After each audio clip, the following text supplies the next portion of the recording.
안녕하세요. 저는 두 아이들과 함께 지방에서 홀로 생활을 해나가고 있는 40대 초반의 돌싱녀입니다. 다른 사람들처럼 저도 남편과 시댁의 횡포에 가까운 괴롭힘으로 이혼을 하게 된 사람입니다. 사실 저에게 결혼은 환상이 아닌 현실이었어요. 다들 젊을 때는 결혼에 대한 막연한 환상이라는 게 있잖아요. 그러나 저에게는 결혼이 놀랄 만큼 현실적인 거였어요. 생활력 없는 아버지와 매번 돈을 벌기 위해 온갖 굳은 일을 다 하는 엄마를 보고 자란 제가 환상을 갖는 게 더 웃긴 일이긴 했죠. 엄마는 아버지와 이혼하고 경제적으로 더 윤택해진 사람이었습니다. 일찌감치 아버지와 이혼한 엄마는 일을 하며 돈을 모았고 저를 번듯한 회사에 취직시켜줄 만큼 저에게 다 쏟아부으셨어요. 그러다 보니 저는 돈 쓰는 게 어려웠어요. 돈 관리하는 것도 어려웠고요. 저 같은 사람은 모을 줄만 알지 쓰는 건 관리를 잘 못하겠더라고요. 그러다 보니 아예 안 쓰는 방법을 선택하죠. 아니면 무조건 싼 걸 선택하거나. 그런데 연애를 하면서 그 선이 조금씩 무너지더라고요. 살 때는 사야 했고 또 사랑하는 만큼 주고 싶은 마음도 생기고. 그러던 차에 남편을 만나 연애를 하는 도중에 남편의 생활력 있는 모습에 결혼을 결심하게 됐어요. 솔직한 말로 그것만으로도 저는 친정아버지가 보여준 지옥 같은 가난함은 보지 않을 거라는 희망이 있었거든요. 집은 둘이서 집값의 반을 나눠서 내서 샀고 남편이 공동 명의로 하자고 해서 그렇게 하기로 했어요. 그리고 저는 그런 남편의 마음 씀씀이에 고마워서 혼수를 다 해갔죠. 남편과 저는 평범한 회사원으로 일하는 맞벌이였는데 저는 일을 그만두고 싶은 마음이 요만큼도 없었거든요. 그래서 결혼 전 남편에게 그 점을 정확하게 말했고 남편은 그걸 들어주기로 했어요. 그렇게 결혼을 하고 남편과 저는 경제권을 반만 합치기로 했어요. 이것도 남편의 생각이었어요.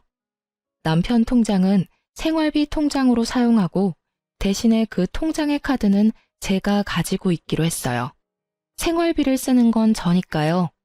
제 통장에는 경조사용 통장으로 사용하기로 했어요. 양가 부모님 용돈이나 명절에 드릴 돈, 친인척들 경조사에 쓸 돈을 모으는 통장이었어요. 이 통장의 카드도 제가 가지고 있었어요. 남편보다는 제가 돈을 인출하기 편한 환경이었거든요.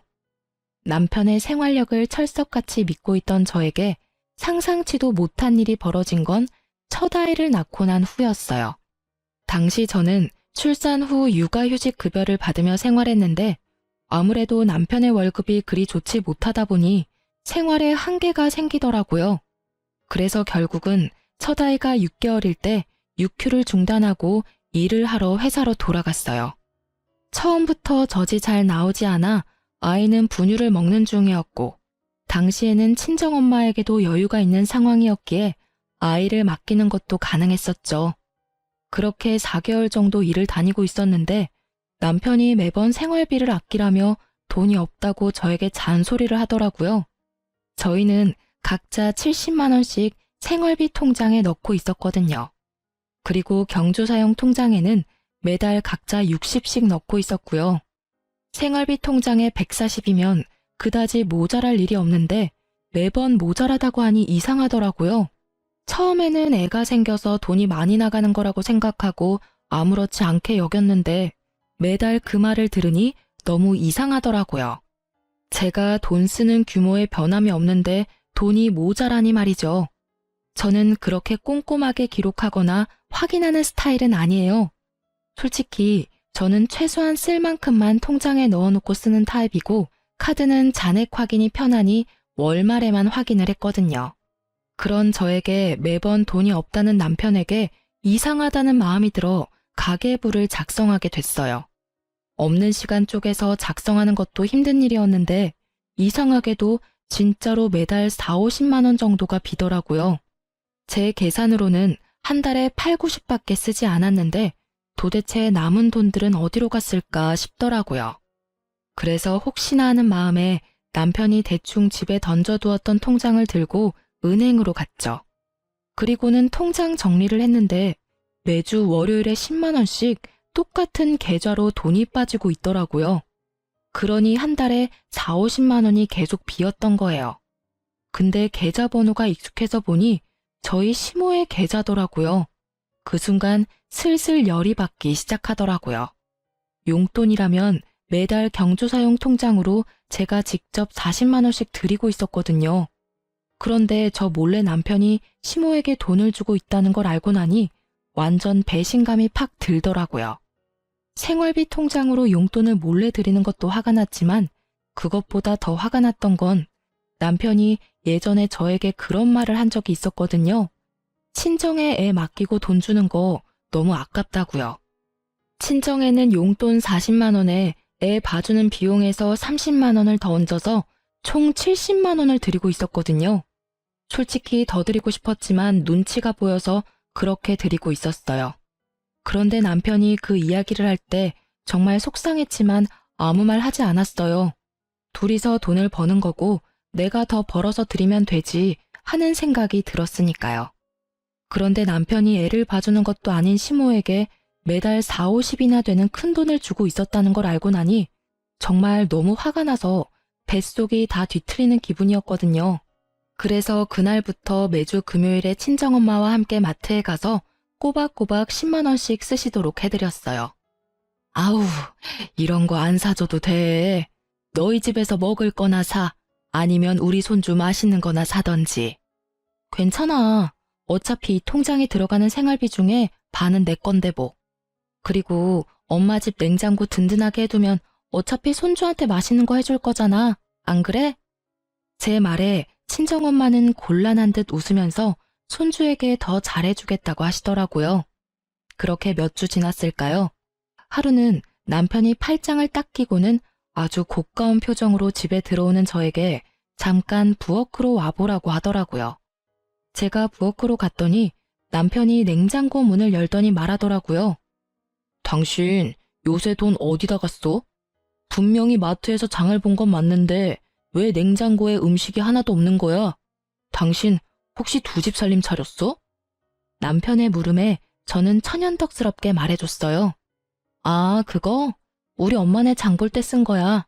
어차피 애 봐주는 것도 고맙고 애가 거기서 먹고 자고 다 하는데 엄마네 집 냉장고 차 있으면 우리 애한테 좋은 일 아니겠어? 네가 왜 친정집 살림을 대신 살아줘? 우리 생활비 카드를 왜 당신이 마음대로 친정에다 갖다 써? 그리고 장모님께는 우리가 매달 용돈에 애 봐주는 돈도 드리잖아. 그거면 됐지. 뭘 그렇게 더 해드리고 싶어서 안달이 난 건데? 그러다 우리 집 거덜나면 네가 책임질 거야? 생각이 있는 거야, 없는 거야? 가만 보면 너도 생각이 없는 여자야. 누가 생각이 없는데? 내가 생각이 없는 거면 너도 생각이 없는 거겠지. 네가 시댁 살림 살아주는 것 같길래 나도 친정 살림 살아준 건데 뭐 잘못됐어? 꼬박꼬박 월요일마다 10만 원씩 보내고 있는 거 내가 모를 줄 알았냐? 너는 생각이 있는 거야, 없는 거야? 나 몰래 그렇게 시작한 너야말로 생각이 없는 남자겠지. 저는 그렇게 말하며 남편 앞에 남편 통장을 툭 던졌죠. 그걸 보더니 남편이 당황한 듯 그걸 후다닥 가져가더라고요. 아니, 왜 남의 통장을 마음대로 보는 건데? 이거 사생활 침해인 거는 알고나 있어? 그거 내 돈도 들어간 생활비 통장이거든? 아니, 그리고 지금 이 상황에 사생활 침해는 무슨 말이야? 여기서는 어머님한테 왜 돈을 보냈는지부터 말해야 되는 거 아니야? 나야 당연히 어머님이 필요한 게 있다고 해서 드린 거지. 나도 마찬가지야. 우리 엄마가 필요한 걸 사드린 것뿐이라고. 그런데 네가 잘못한 게 뭔지 알아? 생활비 통장에 돈 마음대로 써놓고는 나더러 돈 아끼라고 잔소리했다는 거야. 그리고 너 우리 엄마한테 주는 돈도 아깝다고 했었지? 애도 안 봐주는 어머님께 뭐가 필요했었는지는 모르겠는데 준 건 상관없어. 이미 줬으니까. 근데 너는 네 엄마한테 주는 건 괜찮고 나는 우리 엄마한테 주면 안 된다는 고약한 심보는 도대체 어디에서 나온 거야? 아니, 생각을 해보라고. 당신 친정에 이미 돈을 70만 원이나 드리고 있잖아. 그 돈이면 충분하지. 그 이상으로 또 뭘 사드릴 게 있다는 거냐고. 그래? 그럼 자, 네가 한번 봐. 우리 엄마가 마트에서 뭘 샀나. 저는 친정엄마와 함께 마트에 가서 산 영수증 내역을 보여줬어요. 각종 식재료와 영유아를 위한 간식, 그리고 아이를 키우는 데 필요한 잡화들이었어요. 특히 식재료는 다짐 육이나 새우살가리, 이유식을 시작하는 우리 아이를 위한 물건들 뿐이었어요. 뭘 샀는지 이제 눈에 보여? 우리 엄마는 그 돈도 아깝다고 손주한테 해줄 것들만 다 골라서 샀어. 근데 네가 어머니께 드린 돈으로 어머니는 뭘 샀을까? 모르긴 몰라도 우리 집이나 아이에게 도움되는 건 아니었나 보네. 우리 엄마는 애를 봐주니 돈을 받아가는 건데 당신 엄마는 애도 안 봐주는데 무슨 돈을 그렇게 많이 받아가? 왜? 애 보는 건 노동이 아닌 것 같아? 처갓집에 돈 주는 건 뭐든 다 아까워? 아니, 엄마가 요새 힘들어서 돈 좀 붙여달라고 해서 드린 거야. 그거 하나가 이렇게 너한테 잔소리 들을 일이야? 아니, 그리고 시댁에 좀 더 드릴 수도 있는 거지. 왜 이렇게 사람이 못돼 처먹었어? 너야말로 심보 고약한 거 알아? 그래, 네 엄마한테 네가 돈 주는 거 상관없어. 근데 그런 건 생활비 통장이 아니라 네 개인 돈으로 줬어야지.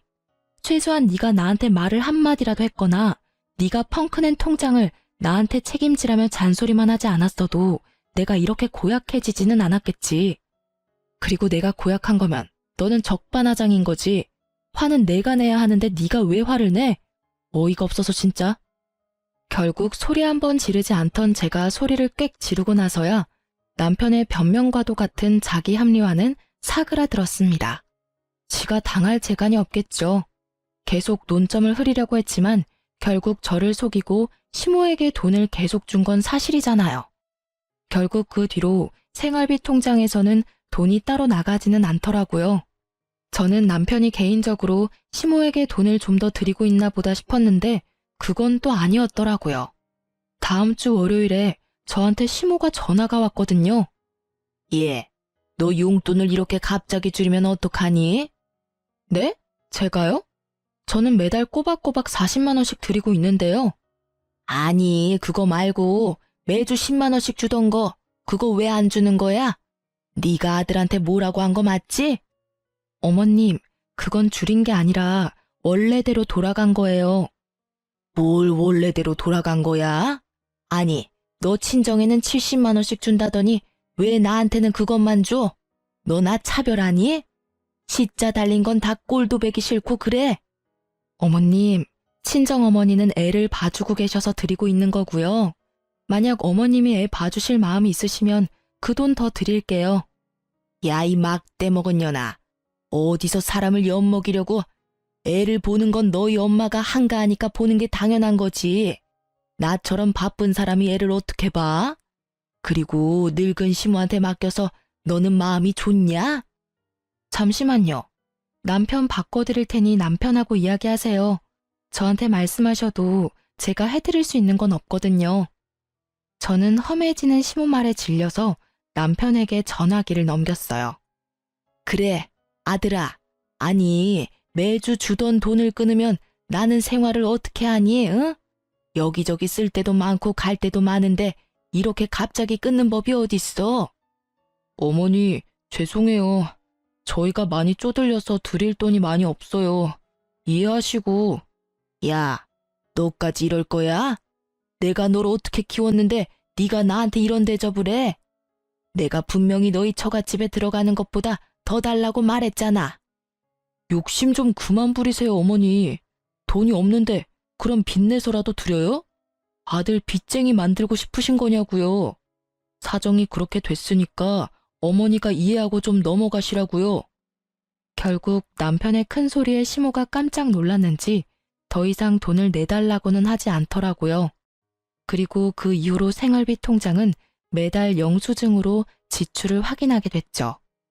이때의 일로 모든 게 다 잘 된 거라고 생각했는데 시모와 남편의 대환장 파티는 이때가 시작이었더라고요. 그 후로 거의 1년이 다 지났을 무렵인데 친정엄마가 손가락 골절로 입원하게 됐었죠. 입원은 최소 기간만 가능했고 집에는 봐줄 사람이 없어서 엄마가 제게 연락을 했더라고요. 예, 퇴원하라는데 팔이 아직 마음대로 되지는 않어. 우리 집에 잠깐만이라도 와서 도와주면 안 될까? 재활 시작하면 서서히 돌아온다는데 나이가 있어서 금방 좋아지지는 않는 데서 반찬만 좀 해주면 다른 건 엄마가 다 할 수 있는데. 저는 엄마의 상황이 딱해서 남편에게 살짝 물어봤죠. 우리 엄마 손가락 골절로 힘든데 우리 집에서 당분간만 보살펴드려도 될까? 집에는 아무도 없고 오래된 집이라 이것저것 집안일도 힘들고 길어봐야 3, 4개월인데 그 전에 좋아지면 금방 돌아가실 수도 있거든. 뭐? 왜 우리 집에 장모님을 모셔? 절대 안 돼. 솔직히 나 모르는 사람 집에 와 있는 거 진짜 신경 쓰이거든? 일하는 것도 힘든데 집에 와서까지 마음 써야 돼? 정 필요하면 간병인을 구하면 되잖아. 남편의 그 말에 엄청 서운했어요. 게다가 모르는 사람이라니 어떻게 장모가 모르는 사람이 될 수 있나요? 그렇지만 지친 남편의 마음도 이해하기로 하고 간병인을 구했어요. 그런데 생각보다 간병인 비용이 많이 나오더라고요. 어머니가 실비보험이 없어서 모든 수술비와 입원비를 그대로 내야 해서 돈이 많이 쪼들렸어요. 그 상황에 간병인을 쓰니 생돈이 거저 깨지더라고요. 그때는 집 안팎으로 일이 많아 돈이 많이 깨졌던 시기라 제가 개인적으로 모아놓은 목돈도 많이 없었거든요. 그래서 남편에게 부탁했거든요. 미안한데 우리 엄마 병원비랑 간병비가 생각보다 많이 나올 것 같은데 돈 좀 빌려주면 안 될까? 나도 돈 없는데. 그리고 그걸 왜 내가 내야 해? 당신 엄마니까 당신이 알아서 해야지. 어디 우리 엄마 아프다고 내가 당신한테 돈 달라고 한 적 있어? 아니, 빌려달라는 거고 곧 갚을 거라는데 왜 이렇게 정색이야? 싫으면 됐어. 진짜 뭐 이런 놈하고 결혼을 했는지. 생활력 있는 남잔 줄 알았는데 그게 아니라 지 실속만 차리는 놈이었네. 내가 바보 멍청이지. 아휴. 제 말에도 남편은 아랑곳하지 않더라고요. 솔직히 이때 이미 남편에 대한 정이 뚝 떨어졌어요. 그래도 뱃속에 있는 둘째 생각하며 버티자 싶었거든요. 아빠 없는 애 만들고 싶지 않았으니까요. 그래도 이혼에 대해서는 꾸준하게 생각하고 있긴 했어요. 볼 때마다 짜증이 났으니까요. 그런데 이 와중에 추석 때가 다 돼서 시부가 돌아가셨어요. 상을 치르고 뭐다 좋았는데 갑자기 그 이후로 시모가 계속 합가를 요구하더라고요. 처음에는 은근한 말투였어요. 여기 경치가 참 좋다. 이런 데서 살면 얼마나 좋겠냐. 뭐 이런 말들요. 그런데 시간이 좀 지나니 아주 직설적으로 말하더라고요. 죽을 때는 아들 곁에서 죽고 싶다고요. 그 이야기를 들으면서도 저는 남편이 설마 합가에 찬성하지는 않을 거라고 생각했어요. 그런데 갑자기 그 다음에 추석이 다가올 때쯤 시모가 저희 집에서 차례와 제사를 지내고 싶다고 하더라고요. 시모의 집은 도심이었고 저희 집은 약간 외곽에 있는 주택이었거든요. 그래서 시모를 모셔와서 차례와 제사를 지내기로 했죠. 그렇게 5박 6일을 저희 집에서 머무셨는데 저는 정말 힘들어 죽는 줄 알았거든요. 당시에는 둘째가 태어나 1살 정도밖에 안 된 상태였고 손이 많이 가는 나이였는데 시모까지 와 있으니 신경 쓸 게 한두 가지가 아니잖아요. 사흘째가 되니 반이 넘어갔으니 좀만 더 참으면 편하게 쉬겠다 싶었는데 갑자기 시모가 말하더라고요. 나 오늘부터 여기서 살란다. 그 말에 말을 잇지 못한 건 저뿐만이 아니었어요. 남편을 보니 남편도 당황한 눈치더라고요. 어머님, 합가 말씀하시는 거면 저희가 저번에도 말씀드렸잖아요. 지금은 어머님을 모시고 살 만큼의 여건이 안 돼요. 애도 돌쟁이에 저희 맞벌이라 어머님도 그만큼 신경 못 쓸 거예요. 게다가 지병도 있으신데 도시에 있는 게 약 타기도 편하고 병원 다니기도 좋잖아요. 너한테 물은 거 아니야. 우리 아들한테 물었지. 아들아, 나 오늘부터 여기서 살게 해줘라. 나 죽더라도 네 옆에서 죽고 싶어. 우리 아들 집에서 죽고 싶어. 응? 어머니, 갑자기 이러시면 저희도 상의를 해봐야 하고 그만큼 여건도 안 되고. 남편은 시원히 말 못하고 버벅거리더라고요. 그런데 시모가 갑자기 통장과 도장을 떡 내놓더라고요. 예, 이 안에 내 전 재산 들어있어. 그러니까 이거 너 가지고 가고 대신에 여기서 나 모시면 되지 않겠냐? 나 크게 바라는 거 없어. 진짜로 여기 이 공기 좋은 데서 마지막 생을 보내고 싶은 마음뿐이야. 어머님, 그걸 왜 저희를 주세요? 그냥 가지고 있으시면서 쓰시면 되죠. 여보, 받지 마. 제가 말하기가 무섭게 남편이 통장을 덥석 쥐더라고요.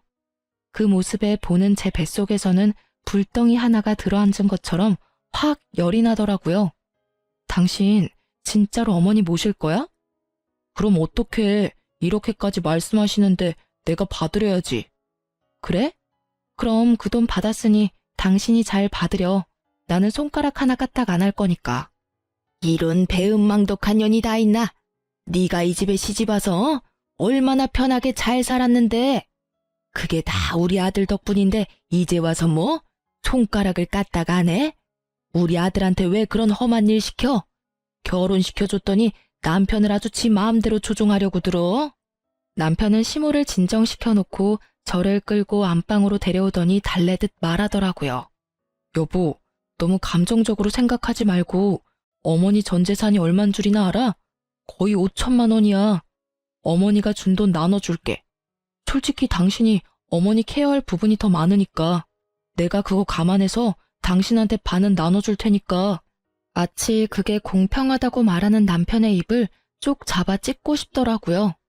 아니, 내가 케어를 하면 나한테 돈을 다 줘야 당연한 거지. 어딜 반값에 후려치려고 하는 건지. 뭐 그 돈 다 준다고 해도 절대로 합가는 반대였지만 말이죠. 그럼 그 돈 반을 가져가는 당신이 어머님도 반은 봐줄 거야? 당신도 알다시피 지금이 승진의 중요한 때고 이럴 때 집에 몸 붙들려 있으면 손해보는 거 잘 알잖아. 못하겠다는 말을 이리도 요란스럽게 둘러서 말하다니 저는 남편을 쏘아봤죠. 못한다는 말을 정성스럽게도 하네. 아니, 당신 말고 내 생각도 좀 해봐. 나 일 안 하면 생활비 빠듯한 거 한눈에 봐도 훤하고.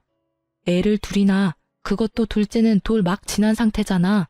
손이 얼마나 많이 가는데 지금 이 상황에 내가 시어머니 시집살이까지 해야겠어? 어머님 몸이 안 좋으신 것도 아니고 사지 멀쩡하고 정신도 영롱하신데 왜 우리가 어머니를 돌봐야 하냐고. 여유가 있어도 합가를 할까 말까 하는구만. 이렇게까지 사람을 한 개 끝까지 몰아넣고 시키고 싶어? 당신 힘든 건 잘 알지. 그치만 어머니도 생각이 있어서 그런 말씀 꺼내신 걸 거고. 남편이 머리를 벅벅 긁더니 한 가지 확인을 하더라고요. 명절 동안은 괜찮은 거지? 명절 동안만은 봐드릴 수 있어. 하지만 그 이상 원하면 난 못해. 이번 명절 끝나면 당신이 어머니 집에 데려다 주던지 아님 당신이 어머님 댁 가서 모시며 살던지 그건 당신한테 맡길게. 결국 시모의 그 말 때문에 남은 명절 연휴는 그야말로 가시방석이 따로 없었어요. 시모는 시모대로 빈정이 상했는지 밥을 차려도 네가 해준 밥은 안 먹겠다며 생떼 부리고 작은 방에 주무시라고 이불 펴고 불 넣어드렸더니 다 필요 없고 아들이랑 같이 자겠다며 저를 아예 안방에서 내치시고는 안방에 자리하고 누우시더라고요. 참자 그렇게 저에게 되뇌이며 조금만 참으면 끝이라는 생각하니 곧 마지막 날이 됐죠. 그런데 말이죠. 그 명절 마지막 날 갑자기 시모가 중내산해하며 온몸이 아프다고 난리를 치며 119를 부르시더라고요. 남편이 본인이 차로 데리고 가겠다며 시모의 폰을 빼앗았는데 시모는 그걸 도로 빼앗아서는 기어이 119에 신고를 하더라고요. 아니, 데려다 주겠다는데 왜 저렇게 구급차를 요구했나 싶었는데 나중에 다 속셈이 있더라고요. 애가 있어서 남편만 보호자로 보내려고 했는데 구급차에 보호자가 있어야 할 것 같더라고요. 그러면서 병원까지 가는 건 상관없는데 올 때는 차도 없이 어떻게 오냐고 묻더라고요. 결국 어쩔 수 없이 남편이 애들 둘 태워 차를 몰고 제가 시모와 함께 구급차를 탔죠. 그리고 그 안에서는 또 총극이 벌어졌죠. 어머님, 현재 어디가 가장 아프세요? 아유, 선생님, 온몸이 다 아프고 나이가 먹어서 그런가 눈도 잘 안 보이고 그래요. 제가 다니는 대학병원이 있는데 꼭 그쪽으로 가주세요. 구급차에서 지정해서 병원으로 가시는 건 좀 힘듭니다. 아픈 곳을 정확히 말씀해 주시면 저희가 그에 맞는 병원으로 이송해 드릴 테니. 아유, 그러지 말고 제가 가는 병원으로 좀 가주세요. 거기가 어디냐면. 어머님, 바쁘신 분들 힘들게 하지 마시고 아픈 곳이 어딘지 말씀해 주세요. 넌 가만히 있어, 이 못된 년아.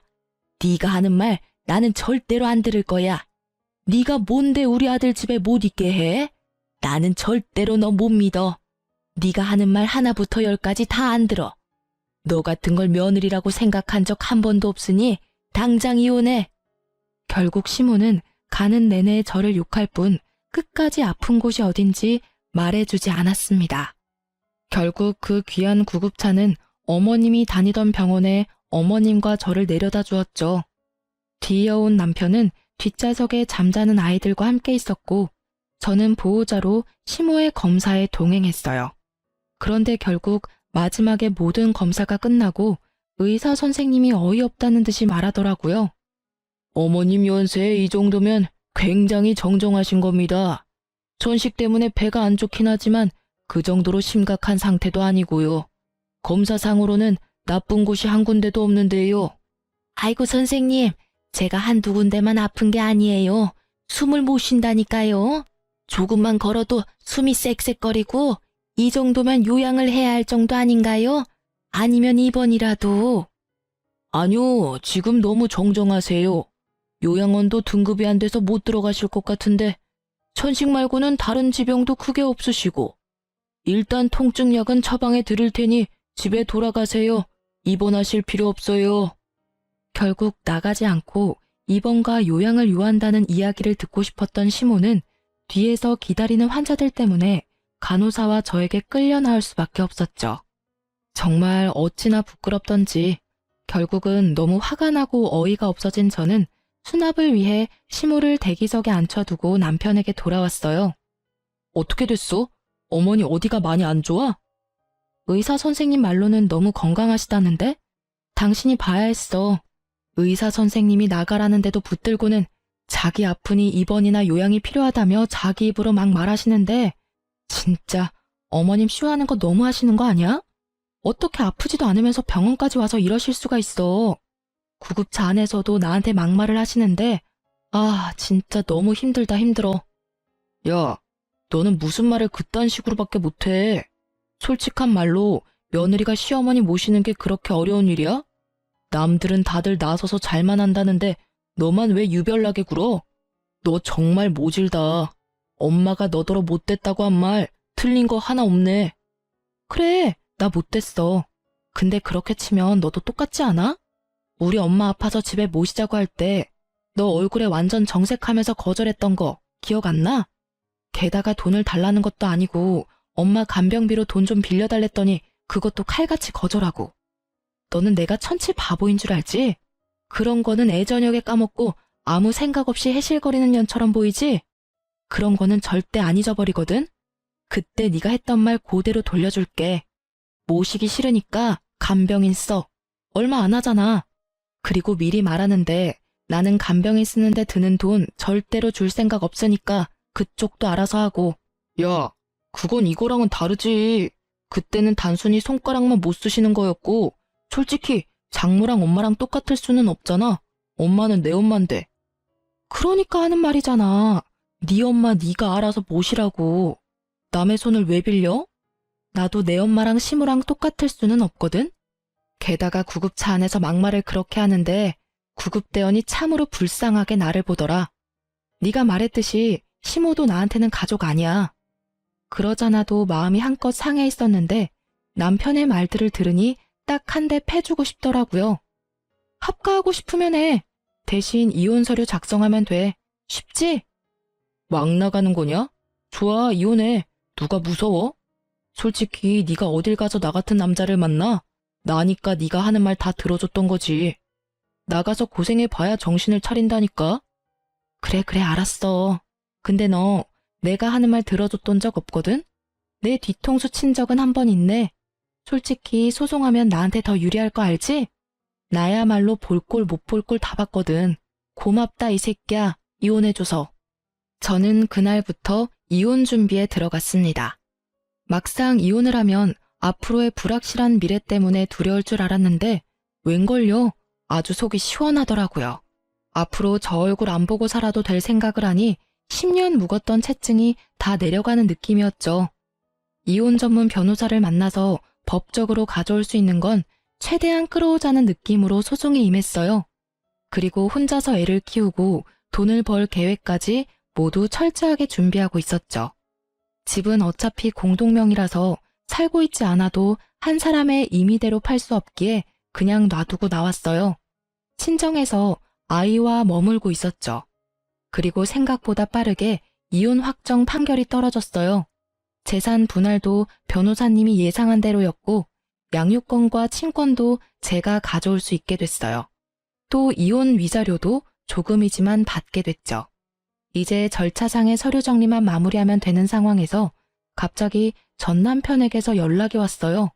병원 주소를 보내더니 당장 이곳으로 와달라고 하더라고요. 그 말만 하고 뚝 끊길래 다시 전화했는데 전 남편이 전화를 계속 안 받더라고요. 그래서 혹시나 싶어서 그 주소로 향했어요. 그곳에 갔더니 전 남편이 무척이나 초조한 얼굴로 저를 기다리고 있더라고요.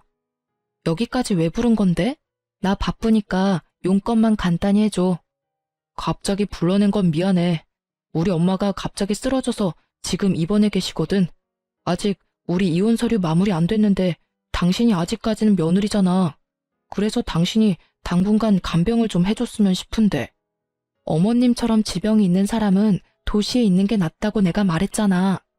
내 말 허투루 듣고 어머니 돈에 눈이 멀어서 모시겠다고 집에 데려온 당신 잘못이니까 당신이 알아서 어머님 간병해. 왜 엄한 사람한테 간병하라 마라 하는 건데? 그리고 엄밀히 따지면 이혼 소송이라 판결 확정되면 이혼 효력 발생하는 거거든? 우리 완전 남남이니 나한테 이런 짓 시키지 마. 아주 쓸데없는 잔머리만 돌아가가지고는 사람을 요리조리 써먹으려고 환장을 했네. 그럼 어머니가 준 돈 당신한테 다 줄 테니까 어떻게 간병만이라도 좀 해줘. 나도 일하러 가야 하는데 봐줄 사람이 하나도 없어. 간병인 쓰려니 너무 비싸고. 결국 또 자기 실속만 차리려고 간병인도 쓰지 않겠다는 남편을 보며 저는 코웃음을 쳤어요. 아니, 억만금을 줘도 모시기 싫거든? 뭐 정이라는 게 눈꽃만큼이라도 남아있어야 간병을 하지. 당신은 내가 저번에 구급차 안에서 어머님한테 어떤 말 들었는지 모르지? 나 못 믿으니 나더러 당신이랑 헤어지라고 하더라. 아주 악에 받쳐가지고는. 너를 며느리로 생각한 적 단 한 번도 없다는데 며느리로 생각하지도 않는 내가 간병해주길 바라시지는 않을 거 아냐? 그러니 당신이 알아서 하는 게 맞지. 제발, 그러면 예정을 봐서라도 애들 아빠인 나를 봐서라도 좀 모셔줘, 응? 돈 아끼지 말고 어머님 돈 팍팍 써. 이러라고 물려주신 돈일 거 아니야? 그리고 우리 재산 분할해서 집도 나눠야 되니까 빠른 시일 내에 생각해서 알려줘. 집을 팔고 반으로 나눌 건지 집 가격의 절반을 나한테 주고 그 집을 가지고 갈 건지. 아, 그리고 양육비는 제대로 보내줘. 안 보내주면 또 소송할 거야? 저는 그렇게 말하고 남편을 놔두고 떠났죠. 이미 남남인데 어쩜 이렇게 뻔뻔하게 지 원하는 것만 부탁하는 모습을 보니 다시금 이혼 잘했다는 생각이 들더라고요. 나중에 지인을 통해 알아보니 시모가 뇌출혈이었다고 하더라고요. 결국 외곽에서 병원까지 시간이 걸렸던 바람에 편마비로 오랫동안 치료를 받아야 한다고 하더라고요. 차라리 남편이 시모와 함께 시모 집에 있었다면 더 빨리 도착해서 예후가 좋았을 텐데 말이죠.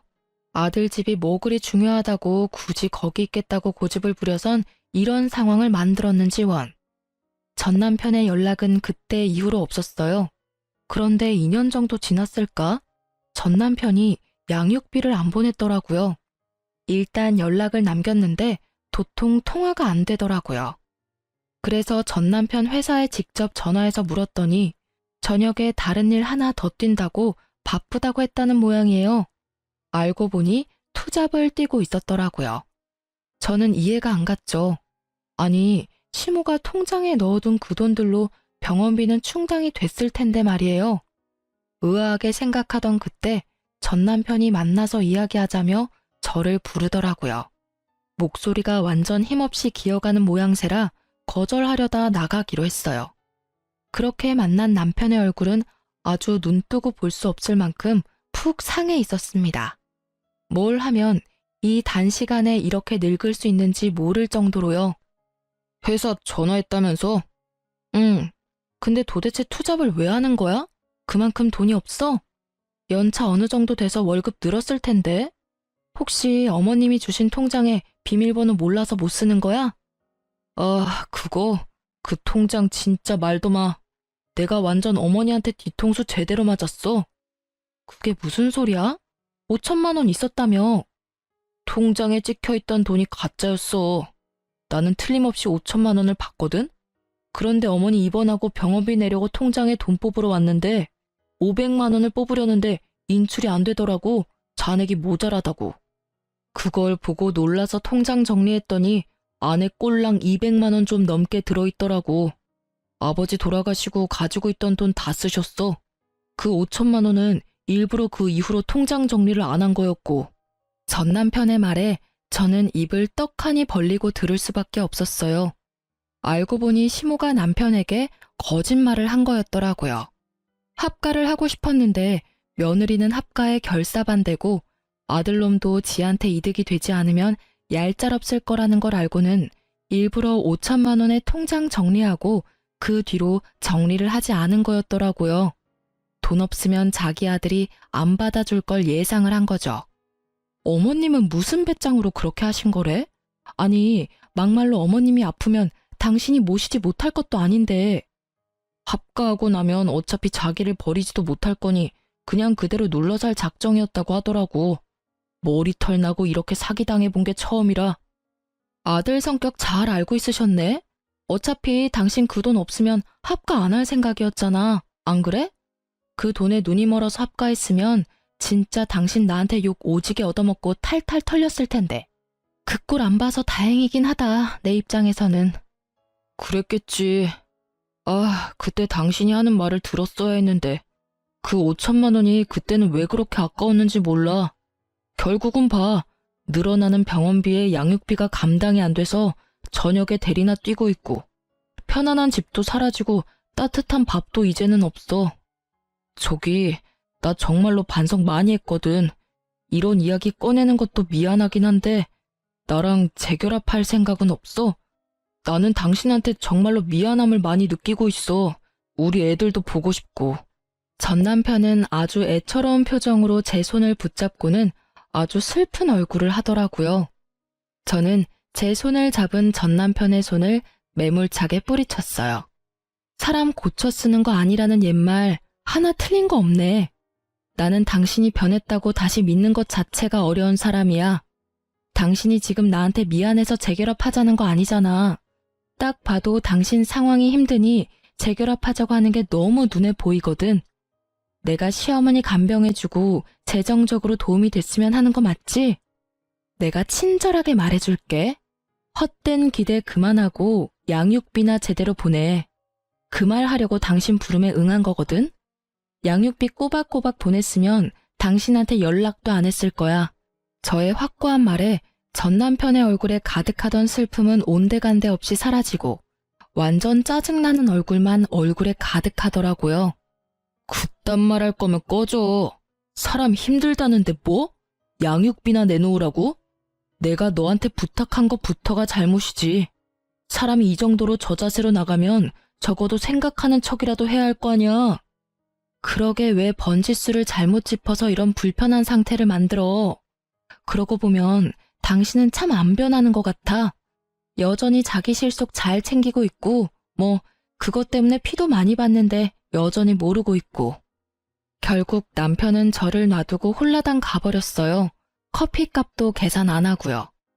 마지막까지 정말 재수없는 놈이었어요. 제가 어쩌다 저런 남자와 결혼을 했는지. 저 남자가 제 인생에서 도움이 된 거라고는 엄마 생각 지긋한 두 아들뿐이네요. 전 남편과 헤어지기 전 많은 준비를 했지만 역시나 이혼 후에는 힘든 시간의 연속이었어요. 그렇지만 그 와중에도 저는 점점 담금질 당하고 더 강해졌다는 생각을 하곤 해요. 아이들은 가끔씩 아버지에 대해 궁금해하긴 했지만 자신들을 만나러 오지 않는 아버지에 대해 점점 관심을 끊게 되더라고요. 사랑의 반대말은 무관심이라고 했던가요? 아이들에게 남편은 그렇게 없는 존재가 되어가고 있어요. 솔직히 아이들의 그런 모습에 안쓰럽고 슬프기도 하지만 아버지와 아들의 관계가 제가 강제할 수는 없는 노릇이잖아요. 그 정도로 당했으면 본인이 실속을 차리느라 가장 중요한 인간관계에 소홀해지고 있다는 걸 조금이라도 깨달았을 때도 됐을 텐데. 여전한 걸 보면 정말 아직까지 철이 덜 든 건지도 모르죠. 저야 애들 생각하면 좀 안 됐다고 생각하지만 남편과 애들이 가까워지지 않는 게 마음은 더 좋아요. 아이들을 전 남편의 그런 행동에 물들이고 싶지는 않거든요. 글을 쓰면서도 그때의 생각이 새록새록 떠올라 조금은 답답하고 화가 나기도 했지만 이렇게 제 꽁꽁 숨겨두었던 제 이혼 이야기를 꺼내고 나니 마치 임금님 귀는 당나귀 귀라는 동화책처럼 마음 한구석이 무척이나 후련한 생각이 들어요. 이래서 너무 한쪽으로만 생각이 치우치면 안 되는 것 같아요. 저도 아버지 같은 사람 피하려다가 도리어 더 이상한 남자를 만나고 말았으니까요. 뭐든 적당한 게 최고라는 말을 요즘에서야 서서히 이해해가고 있어요. 좀 더 일찍 알았다면 제게도 이런 일은 없었을지도 모르죠. 하지만 지금은 꽤 잘 살고 있어요. 애들도 학교 들어가니 손 많이 가지도 않고 미안하게도 일찍 철이 들어버렸지만 엄마가 힘들다는 걸 잘 알고 있는 두 아들 덕분에 서로 도와가며 잘 지내고 있거든요. 고부 갈등으로 고생하는 전국의 며느리들 힘내시고 글 읽어주셔서 무척 감사합니다.